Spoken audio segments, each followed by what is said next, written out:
back with comedian David Boyle, and I'm quitting the booze. Ooh, different introduction. You got to keep it fresh here, baby. You got to keep it fresh. I hate when I repeat things like that. I don't know why I do it. Got to keep it fresh. Got to keep it fresh. You just got to put one leg in front of the other. Keep walking. Just keep walking. I don't know why I do it, but I would say if I was to hazard a guess, it's because I have nothing else to say. Say it twice, baby. Say it twice. And it sounds profound, I think. Does it? I don't know. Who gives a fuck? Anyway, I was caught in the Australian bushfires today. I was affected, personally affected, by global warming and big oil. When are we going to stop these corporations? Save the koalas. I wasn't anywhere near the fire, but the smoke came into town. And boy, did I fucking complain about the smoke. I was just complaining all day. This air quality is hazardous. I can barely breathe. I feel like I'm suffocating. But it's real hard for people to take you seriously when you've got a cigarette hanging out of your mouth. I'll tell you this though, it was extra hard trying to breathe after you had a cigarette today. I still know nothing about these bushfires. You know when there's something in the news and they're just fucking hammering you with it and everyone's talking about it and everyone's coming up with theories. People start trying to fundraise. Open mic comedians start doing charity events. And you're like, I know this is important. I know this is important and I know I should care. I should definitely care about this. But I just don't. I'm trying to. Don't get me wrong, when I'm talking to people about the bushfires, I have a very concerned look on my face. There is a lot of concerned nodding. And I would say the majority of people are like that too. Like you care up until a point. You care enough to donate a little bit of money to charity, but if your flight to Bali gets cancelled, you're more concerned about that. You're like, these fucking bushfires are cutting into my bintang time. Bintang is the beer in Bali. It's shit. Like, even the Prime Minister just went to Hawaii mid-fires. He's like, no one gives a fuck. No one gives a fuck about the fires. I'm going to Hawaii. I'm going to drink some fucking pina coladas. No one will know I'm fucking gone. That fat fuck, the Prime Minister of Australia, is fucking copping it. I always wondered how people like that deal with so much negativity, just an onslaught of negativity. Like Trump gets it, Australia's Prime Minister's getting it at the moment, Scott Morrison.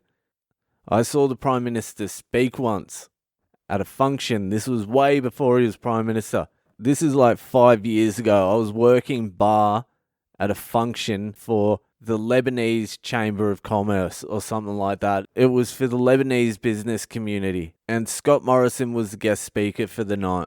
At the time, he wasn't Prime Minister. He was the Minister for Immigration and Border Protection. This fat fuck. So this cunt gets on stage and he starts telling this story. This beautiful fucking story about how he actually went to Lebanon and he went to a tiny little village and it was a very poor area and he got taken in by a local lady into her little house and she fed him and looked after him and he spent the day in this little village and played with the children and climbed the mountain, and it was one of the most amazing times in his entire life. And then at the end of this story, this is without a word of a lie, he goes, "We love having the Lebanese community here. We're grateful for you, but we must stop the boats." And for those of you overseas, in Australia at the time, "we must stop the boats" was basically build the wall. So the government built a whole fucking campaign about stopping the boats because like 14 Indonesians snuck over here once. So this guy for the next 15 minutes, like the company man he is, just went on about we need to stop immigration. We must stop immigration. Immigrants this, immigrants that. The fucking people in the crowd are immigrants. either immigrants or first generation Australians. And he is just going on and on and on about the fucking immigration problem.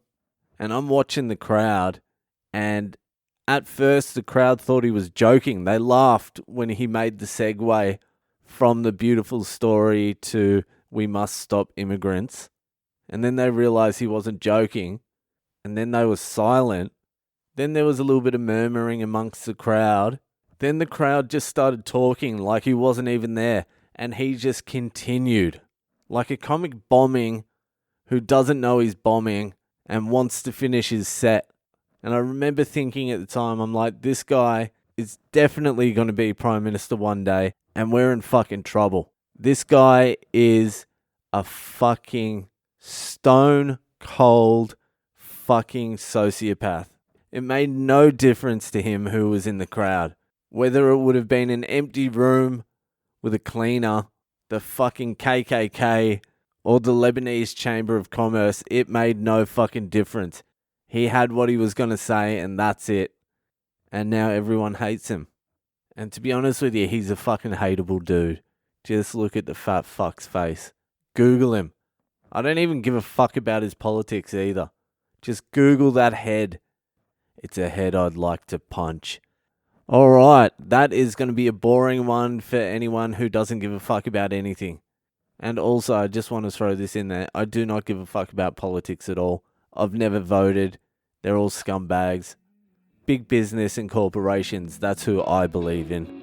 Oil and coal. More oil and coal. That's what I want. Alright, that's it for tonight. See ya fucking later.